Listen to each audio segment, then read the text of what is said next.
I'll start with the part I still can't explain.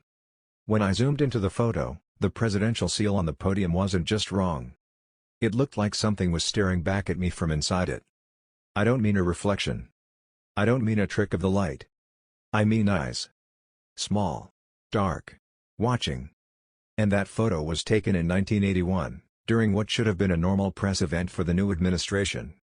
I never told anyone. At least, not until now. I was a photography intern. Nothing special.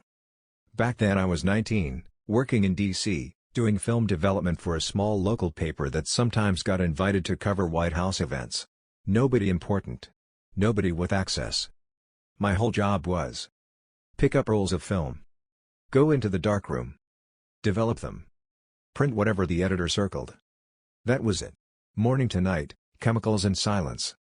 In April 1981, about a month after the assassination attempt, things in D.C. were tense but steady again.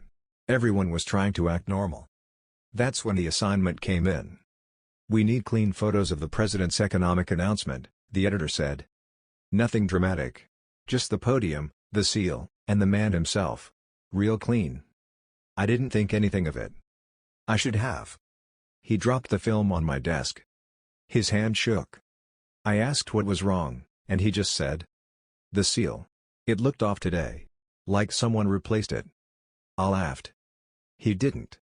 He leaned in a little, lowered his voice. "I'm serious. It wasn't the real one. The eagle was wrong.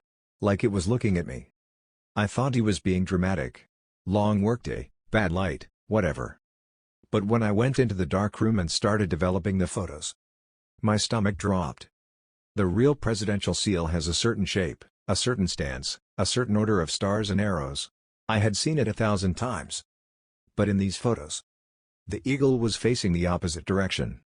Its wings looked uneven, almost bent. And the colors, even though this was film, looked darker than usual. Like the blue behind it wasn't paint but a void. The strangest part? The head of the eagle wasn't looking forward. It was turned sideways. Toward the camera. Like it was watching the crowd. Like it knew. I thought it was a prank. A printing error. A joke? I rechecked the negatives. Same result. No one had tampered with the film. I printed a second copy. Same thing. Then I held the print a little closer to the red darkroom light. And that's when I saw the first detail that still wakes me up at night. The eagle's pupils were dilated. Like it was alive. Terrified. Or hungry. And underneath the eagle's claw, where the arrows should have been, was something long and thin. Not arrows. Fingers. Human fingers. I ran straight to the editor. He barely glanced before saying, "That's not real. Try again. Must have messed something up." I told him I hadn't. He didn't look convinced.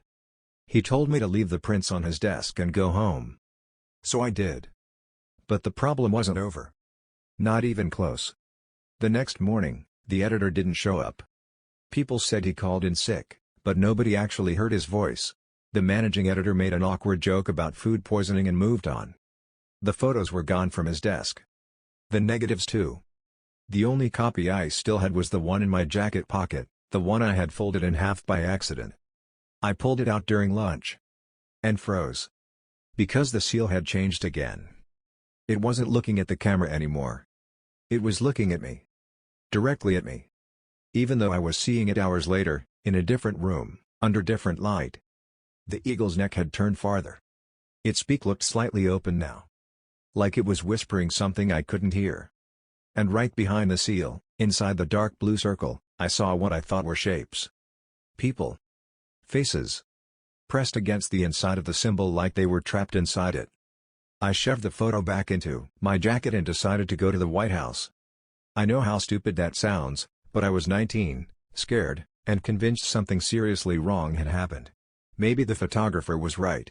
Maybe someone really did switch the seal. Maybe this was some kind of warning. Or cover-up. Or something darker. I didn't know. I just knew I needed to see the podium myself. So I went. And that's when everything got worse. Secret Service stopped me at the gate. I didn't do anything suspicious, I wasn't carrying cameras, bags, or equipment. Just a nervous face. But they stopped me anyway. One agent pulled me aside and asked, "Have you handled any photographs from today's event?" My blood turned to ice. I nodded. He didn't blink. "Where are they?" I said the editor took them. He stared at me for a long time. Then he leaned in and said, almost whispering, "If you still have any copies, destroy them. They're not for the public." His voice didn't sound like a warning. It sounded like a threat. I went home shaking. But I didn't destroy the photo. Of course I didn't. I needed answers. And I knew someone who might be able to help. My uncle. He was a historian, not government level, just a library type, but he knew every symbol, every version, every old presidential seal. If something was off, he'd know. So I took the bus to his house. Stuffed the photo deep in my jacket pocket. Kept checking over my shoulder the whole ride. When I got there, he sat me down, handed me a cup of coffee, and unfolded the photo. He stared for a long time. Too long. His face shifted from curiosity to confusion to fear. Then he said, "This isn't a seal I've ever seen." He swallowed hard. "And I know every seal dating back to 1789. Then he asked the one question that broke me. "Where did you get this? And did anyone follow you here?" That was the moment I realized I had gotten into something deeper than photography.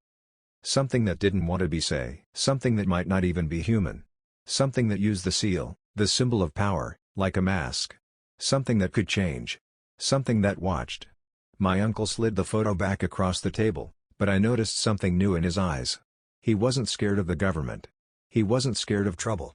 He was scared of the seal itself. Or whatever was inside it. Before I could speak, he said, "You need to leave. Right now." Then he added, almost whispering, "And don't ever bring that thing here again." That was the night everything in my life changed. The night I realized the photo wasn't just wrong. It wasn't just fake. It wasn't just dangerous. It was alive. And it wanted something. From me. From all of us. Subscribe to Story Sanctuary and anticipate Part 2.